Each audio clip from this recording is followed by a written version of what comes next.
புனித மத்தேயு எழுதிய தூய நற்செய்தியிலிருந்து வாசகம்.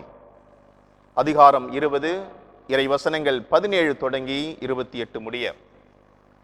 அக்காலத்தில் இயேசு எருசலேமை நோக்கி செல்லும் வழியில் 12 சீடரையும் தனியே அழைத்து, இப்பொழுது நாம் எருசலேமுக்கு செல்கிறோம்.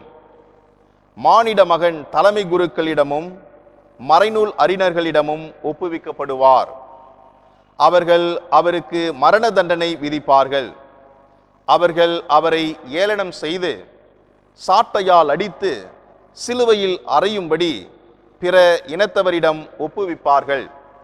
ஆனால் அவர் 3ஆம் நாள் உயிருடன் எழுப்பப்படுவார் என்று அவர்களிடம் கூறினார்.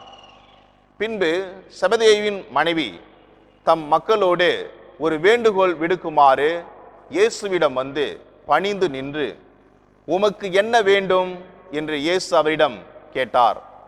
அவர், நீர் ஆட்சி புரியும் போது என் மக்களாகிய இவர்கள் இருவருள் ஒருவன் உமது அரியணையின் வலப்புறமும் இன்னொருவன் இடப்புறமும் அமரச் செய்யும் என்று வேண்டினார். அதற்கு இயேசு, நீங்கள் என்ன கேட்கிறீர்கள் என உங்களுக்கு தெரியவில்லையா? நான் குடிக்கப் போகும் துன்பக் கிண்ணத்தில் உங்களால் குடிக்க இயலுமா என்று கேட்டார். அவர்கள், எங்களால் இயலும் என்றார்கள். அவர் அவர்களை நோக்கி, ஆம், என் கிண்ணத்தில் நீங்கள் குடிப்பீர்கள். ஆனால் என் வலப்புறத்திலும் இடப்புறத்திலும் அமரும்படி அருளுவதோ எனது செயல் அல்ல, மாறாக அவ்விடங்களை என் தந்தை யாருக்கு ஏற்பாடு செய்திருக்கிறாரோ அவர்களுக்கே அவை அருளப்படும் என்றார். இதை கேட்டுக்கொண்டிருந்த 10 பேரும் அச்சகோதரர் இருவர் மீதும் கோபம் கொண்டனர்.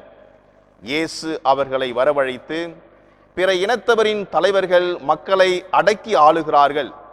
உயர்குடி மக்கள் அவர்கள் மீது தங்கள் அதிகாரத்தை காட்டுகிறார்கள். இதை நீங்கள் அறிவீர்கள்.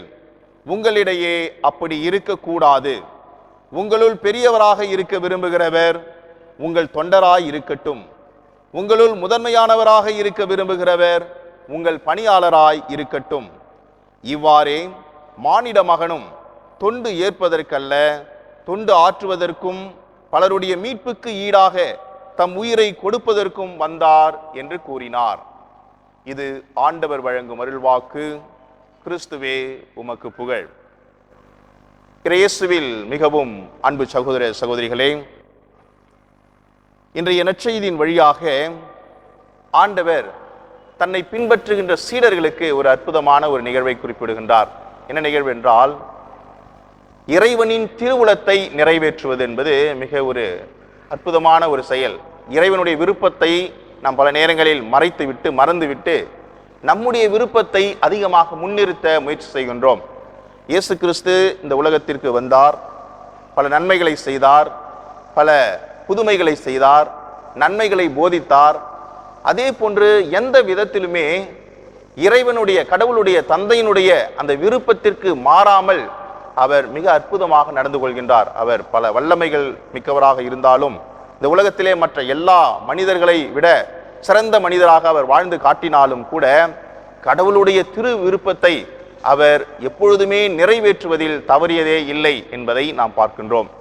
அந்த ஒரு மனநிலை தன்னை பின்பற்றுகின்ற சீடர்களுக்கும் இருக்க வேண்டும் என்பதை அடிப்படையாக இந்த நற்செய்தியிலே நமக்கு எடுத்து கூறுகின்றார். இயேசுவை பின்பற்றுகின்ற நாமும் கடவுளுடைய விருப்பம் எது, இது நாம் செய்கின்ற இந்த செயல்பாடு கடவுளுக்கு ஏற்புடையதா, அல்லது நாம் சொல்லுகின்ற சொல், நாம் பழகுகின்ற இந்த ஒரு மற்ற பழக்க வழக்கங்கள், உறவு முறைகள், இவைகளெல்லாம் கடவுளுடைய திருவுளத்திற்கு ஏற்றதா என்பதை நாம் சிந்திக்க வேண்டும். பல நேரங்களில் கடவுளை நாம் வாழ்விலே முதன்மைப்படுத்தாமல் நம்முடைய ஆசைகளையும் நம்முடைய எண்ணங்களையும் முதன்மைப்படுத்துவதன் வழியாக கடவுளுடைய திருவுளத்தை மறந்து நாம் பாவம் செய்தவர்களாக மாறி போய் விடுகின்றோம். எப்பொழுது கடவுளை முதன்மைப்படுத்தாமல் என்னுடைய எண்ணங்கள், என்னுடைய ஆசைகள், என்னுடைய விருப்பங்கள் என்று முதன்மைப்படுத்த முயற்சிக்கின்றோமோ அப்பொழுதே நாம் நிறைய பாவங்களுக்கு ஆளாபவர்களாக, பாவங்கள் செய்பவர்களாக, இறைவனுடைய அந்த அன்பு உறவிலிருந்து தூரச் செல்பவர்களாக இருக்கின்றோம். அப்படி இல்லாமல் நாம் எப்பொழுதுமே நம்முடைய சொல், எண்ணங்கள், செயல்பாடுகள் அனைத்திலும் கடவுளுடைய திருவுளத்தை நிறைவேற்றுவதுதான் என்னுடைய தலையாய முதன்மை கடமை என்பதை இயேசுவை போன்று அன்னை மரியாவை போன்றே நம் வாழ்விலே செயல்படுகின்ற பொழுதே எல்லா புனிதர்களை போன்றும் நாமும் இறைவனுக்கு நெருக்கமான இறை உறவிலே இறையரசிலே வாழக்கூடிய அந்த தகுதியை உரிமையை பெற்றுக்கொள்வோம் என்பதுதான் இந்த நற்செய்தியினுடைய மையமாக அமைகின்றது. ஆகவே இறைவனுடைய திருவுளத்தை நிறைவேற்றுவோம், இறைவனுடைய அன்பு பிள்ளைகளாக வாழ்வோம், இயேசுவை பின்பற்றி வாழ இந்த நாளிலே தொடர்ந்து ஜெபிப்போம். ஆமென்.